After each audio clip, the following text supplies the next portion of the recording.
Vanessa at Shakes, you right? Yeah. You ready? Yeah. So I'm just gonna get straight into it because I know you're a busy lady and so forth. So it's myself here with Jay here. You all right? Hello. Yeah. So it's just to be fair, we've just had like a bit of a chat, I think, for 20 minutes essentially. Talk on it. Where we're at right now is basically saying, yeah, like a first-hand account because we saw a few different things, like on social media. We saw a fight, like a brawl with some girls. We saw a brawl with some guys, like a separate thing. And then, of course, the third thing was the issue with Krept. So, what was your point? What did you see? Well, Why did you go first of all? say that again, sorry. Why did you go there first of all? I went to One Extra Size because I thought, well, you know, when they came in 2014, it was really good. It was a good vibe, and plus I do like One Extra, so Yeah. I just thought I'd go and see what's what. Yeah. And then the vibes were cool, everything was nice, and then all of a sudden, I think it was coming up to Stylo's performance. Yeah. I didn't even get to see that performance properly because I was too busy distracted and surrounded by like a good probably 15 guys just came from nowhere, and then I just saw drinks being thrown from where I was up to the balcony, and then So where was you in the arena? I was literally so near to the stage, like near to kind of the entry to backstage, but I was more at the side, Yeah. at the front, like I think it was like the left side of the stage. Yeah. So what would you say in regards to like the energy that you could feel, like obviously coming towards that point? What would you say about the energy? Like, could you feel the tension building between the individuals that were throwing the drinks and the person that we're aiming for? Up until that point, the vibes, the energy was nice. Like there was a few people that was a bit wild. They were enjoying themselves. And then when that point came, like it was like after that, everyone was on edge. Like you literally felt the edginess because it just didn't disappear. Like they went away and then they came back. And then from when they came back, they were just eyeing up each other all night. And you literally felt that tension. It was just building and building and building and building. It just built, yeah. It was just getting, yeah. It was crazy. So what are your thoughts on the actual security that was there? Because what I was saying earlier on the show was basically like, if you were gonna have an event, you do events, don't you? I don't do events, but I partake. I help out behind the scenes. Okay. I'll be contacting you soon as well, I'm sure. But like usually if you were to put on an event, surely you know as well that you do like a risk management, innit? And if you were gonna have 15,000 people that were over 60 versus 15,000 people between the ages of 18 and 35, the risk is slightly higher, innit? Especially based on the type of event. So do you feel like, for example, a situation happened in my personal life recently, blah, blah, blah, and security got involved. And then I had to contact an individual who's like a bystander and find out from that individual what their thoughts were on the way that security acted. So, of course, my question ultimately is, do you feel like safe? Do you feel like, yeah, I could go again to another one because you know what? Security handled that situation well. What are your thoughts on that? My thoughts for that night in particularly, I thought that I didn't feel safe, if I'm honest with you. I've been Was you on your own? Say that again, sorry. Was you on your own? I was on my own, yeah. Okay. I was on my own, but I go to events by myself. I do on it a as well. Don't regular, worry. I do it on my so own. that- I promise you. Listen, The thing is- I travel. I wasn't digging you out. I go on my own. Trust me, I've been to many events on my own, and I go to weird events as well. Hello, And it's been good. darkness, It's my been old good. Everything friend. like the vibes have been good, and there's been no trouble. But for some reason, I didn't feel safe, and that's only because, from what I saw, I literally went over to one of the security staff and said to them, "What are you guys doing to this situation? Because you guys can clearly see what's going on, but I can't see you doing anything. And if trouble kicks off, what are you going to do?" and the person that I spoke to, she couldn't even answer my question. And then what she did say to me was that security are well aware of what's going on, and they're keeping an eye out for if anything does happen. Them talks but, there. But from my perspective, and knowing how Birmingham is, those stewards and those security guards wouldn't have been able to handle that kind of violence. Period. Yeah. Because they're trained to a certain degree, but they're not trained to handle. It's basically street guys versus say other like stewards, volunteers. Yeah. They wouldn't have been able to handle it, because if they did, they would have prevented the drinks being thrown. So just they would have just sorry to cut you. So like, I think preventing a drink being thrown is a mad one, but at the same time, like, do you feel that? Because I don't know about like, obviously everybody in that place wasn't in that vibe, because you've said it was kind of a vibe. So you felt like your section and a lot of the negativity came from outside in just to cause an issue, or was that issue already inside? Personally, I think it was building, because the thing is, because I was too busy watching the performance, I was still aware of what was going on, and I did notice someone that kept coming. It's like they kept moving backwards and forth, and I could see, but I wasn't really paying attention. And then it only occurred to me what was going on when I saw the rest of that person's peeps, the friends that came around, and I thought, oh, okay. So I think it was already. I personally feel that was a setup. Wow. That's how I feel. Yeah, but yeah, that's your personal. Go on. So for me, quick question: could you clearly distinguish the difference between a security guard and a steward? Yes. So was there any kind of like uniform difference? They usually wear yellow in it. Do you know what I mean? So like, the stewards in yellow in there. And what was their positioning like? The stewards were like, so say you got the stage at the front, and then you've got like the barriers that block between the crowd and the staff. Yeah. So the stewards were behind the barriers, and they were in like, can I say what colour tops? Yeah, the stewards are just stewards, isn't it? Yeah. So they were in one colour, and then the security were in another colour, but they also had like, say, the headset, so you could clearly see the difference, but you saw more stewards more than security. Okay. So they've obviously tried to compensate security by having a number of stewards, to try and create a presence.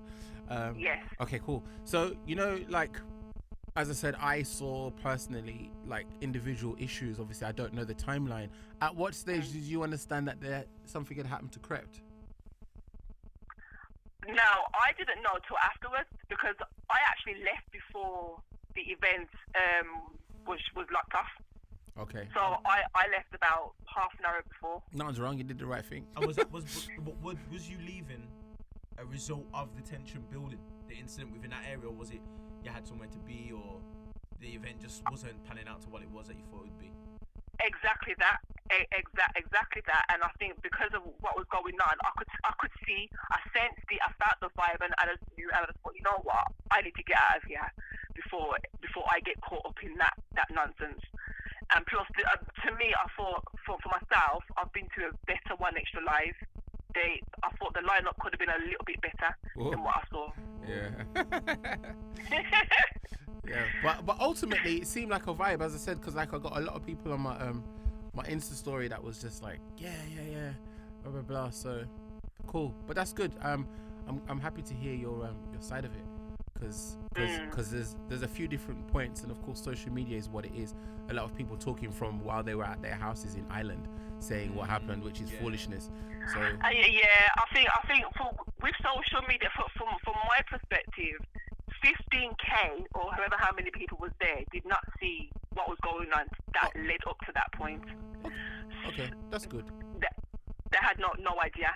That's good. So some people came and gone and didn't know nothing until potentially this podcast goes out. Afterwards, yeah. Cool. All right then. Okay, good man. Thank you very much. Thank you very much. Okay, pleasure. All right, peace and love. Speak to you soon. Speak to you soon. Bye. Bye. Bye. Bye. Very Interesting. Yeah. The most interesting thing for me is that she felt like she was in a position to the point where she had to remove herself from a concert that she paid hard-earned money for at such a big concert like Radio 1 Extra. Yeah. If we're not talking no dingy little event here, this is the NIA, the National Indoor Arena. So what? If you was to say, if we were to kind of summarize this and say, what happened? What are our final thoughts? Because I think we've had a personal chat as to why we think the backstage issue happened. Yeah. What happened in front could happen anywhere. It could happen at. Could happen in a nightclub. It could happen anywhere. On the street. Anywhere. With any type of people. So my concern is, it sounds like whomever came in from the front ran from the back, from the front through to the crowd to the back, and then did what happened, because it happened backstage. Mm-hmm. That's my concern. Okay. Do you understand what I mean? Yeah. So like there was no barrier between. Yeah. That level of access. Yeah. And the actual floor. So there was another person I wanted to speak to, and it was only just to see what his point of view was in regards to just the security. I don't know if he's around now, because I know he's in a meeting too. But yeah, I wanted to kind of speak to a security guard who was there. This individual wasn't there, but they know of people that were there, and they were supposed to work there. So I wanted to kind of find out, or get the listeners to hear what the process is in regards to being booked as a security guard. Is it a complicated process? But ultimately, as I said, to try and bring some final ground to this, do you think it damages the scene in Birmingham? Do you think the people at BBC or whomever booked will look at this and go, Birmingham's a bad place to book? Or do you think they look at it as, this is just a particular incident? So do you understand my question? They're trying to turn it, see what BBC One, Radio 1 Extra is trying to do. And obviously I'm not trying to... Yeah. Talk, man, talk the team, don't be afraid. I'm not trying to tarnish no one. Yeah. What they're trying to do is shift it to it's an isolated incident thing. Yeah. It was security and provisions weren't put in place. Yeah, so they're not putting it on the NIA. Yes. Yeah. But obviously they're in they've got to have that risk assessment discussion. Yeah. Because at the end of the day, they know what type of concert they're putting on. They've probably put on more in the past. Yeah. So on and so forth. But for me, it seems like they're trying to push it away from, okay, don't look at what we should have put in place. Yeah. Let's just look at it was two individuals that acted a certain way. But that's incorrect here. I think what's happened is they haven't put the provisions in place, and it could be penny pinching. Yeah. We don't know. That could be one of them. It could be sheer laziness, or it could be they underestimated what they had on their hands there, and for them to then tarnish Birmingham for that, I think is a bit unfair. Yeah. Now, I do understand it is going to damage the scene for Birmingham. It probably is massively, because it's a major talking point, and it's not like a fight just broke out. Yeah. Yeah. Something actually happened. Yeah, and to whom it happened to. Exactly. Yeah. So for me, I just think it's an unfortunate situation, and it needs to be handled correctly. Yeah. I mean, there's a lot of positives coming from the music scene in Birmingham. It has been for the last, I'd say, 5, 6, 7 years. There's so much great. I don't even want to say Birmingham, like the Midlands in general. There's some amazing things happening, but amazing things happening and things coming out of the Midlands. So surely this could never tarnish it, but it does raise eyebrows, because I mean, like, where does it put us now? Yeah, I think people who, I think like what I'm thinking is, when I think what we were talking about as well was that individual that we were talking about. I don't know why I don't want to say the name, but it was Mitch, innit? I think it was a guy called Mitch that I think I heard people after, because we're going to play it anyway, and my man says it. So yeah, he goes, where's Mitch? So if I was I think it was, I don't know if you told me or I read this or heard it on a podcast or something, where it said 50 Cent, it was hard to book him for a period of time because people were getting, there was issues. Yeah, so the original career of 50 Cent. Yeah. No label wanted to touch him. Yeah. The issues that were going on. So the point I'm trying to get at is, if you're doing your thing, obviously money's money, and you want to try and bring in the biggest names and the people who are the most popular right now. But if you think an individual's got issues, and you bring that individual on stage on a large platform, again, you're taking a risk. Massively. Like, for example, when Bugsy Malone came out, because I've only heard of this stuff recently, but when Bugsy Malone came out, he had come out time ago from before, but I never heard of him. Do you understand? But Chip, I had heard of. Chip, as he said it himself a billion times, and he's like, he's not on that. He's on music, he's on the mic, he's on pen, he's on pad, that's him. Whereas Bugsy Malone has not said that. He said, if I see you, it's on site. Yeah, if I see you, it's on site. So imagine now, One Extra was to do a thing in Tottenham, yeah? Yeah. And then, this is your place. And then you put Bugsy Malone on that lineup. Not Chip was doing a thing. Let's say Chip was on that, or Chip wasn't. And let's say, because Tottenham's a hot area. Yeah. So let's say Bugsy Malone's there now doing what he's doing, because what Bugsy Malone did, I want to talk about the past, but just the point is, what Bugsy Malone did was like, because I was showing my cousin, I was trying to say to my cousin was like, I don't understand what he did. He went to Tottenham, blah, blah, blah. And I was like, okay, cool. Just imagine certain man came from a certain area and was just doing a tune outside Bing's. Like, yeah. It's disrespectful. Yeah. So that's what Bugsy did. Like, he went to and he took it to that level. Yeah, away from the music. Yeah. So basically, he's touching people who he has no idea of. Do you understand? So what my point is, if Chip was to do something there or not do nothing, and Bugsy was to be there in Tottenham, yeah, because BBC have put it there. BBC have to be sensible, or NII have to be sensible, or whatever arena would be there would have to be sensible and say, you know what, if we're gonna have this particular individual here, based on the clout, the issues that this individual going through right now, we need to have certain things in places. So obviously, if Mitch had an issue with certain people and him being in Birmingham, the booking agent or whoever decided we're going to put him on should have been like, you know what? Oh, is it all right to do this right now? But for me, I don't think Mitch was performing. That's what but for me, like, is it a case? You must have heard someone's heard something. To be in the same area, has he been given tickets, or has somebody else bought him there? Probably has. What has. So for me, it could have been a case of he booked a ticket and he paid a certain amount of price to get where he got. Probably even booked. That's what I'm saying. Like, when you're of those levels, people are giving you tickets. Like, oh, this is happening. We saw him on a thing, so they obviously said to him, yeah, this is happening on that date. Blah blah blah. Pop down. Yeah, he actually he's got a free. Yeah. Pop down. Yeah. Pop down. You're here. Take one. Yeah, man, it's cool. Can I bring now, two? Do you think that's down to BBC One Radio, their research team? Are they supposed to be in line with all of this type of information? Someone is. Somebody is. What's that? A researcher, innit? Yeah. A gaffer, a runner, someone. But then we got to look at it from the other side of the coin now. If that was the case, who gets priority to come to that or not?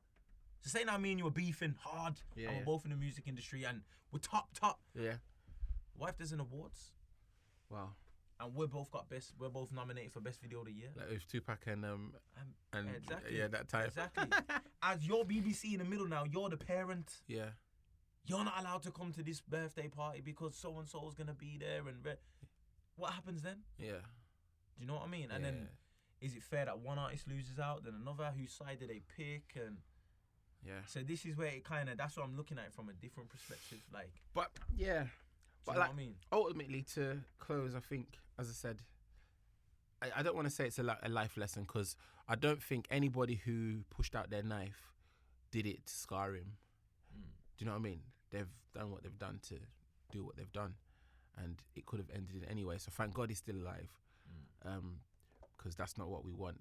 And of course, for Birmingham in general, I think we need to, I don't know, just be careful. I think with a lot of, just going off topic based on what we were talking about before we got in, I think Birmingham, for some strange reason, is still trying to build a scene, as weird as it sounds, not inclusive of artists that they already have coming out, but just build a firm scene where things naturally come from Birmingham. So people in Birmingham need to just make sure that certain things are not tarnishing it. It would be nice to have the artists that are from Birmingham that saw it to be like, yo, just careful of these lot, because this and that. If you're doing your thing, go and do it on the Isle of Wight or something. Don't do it here, because, do you know what I'm saying? Yeah, definitely. But it's ultimately everybody's okay. Cool. Yeah. So that's it. We'll go to the next.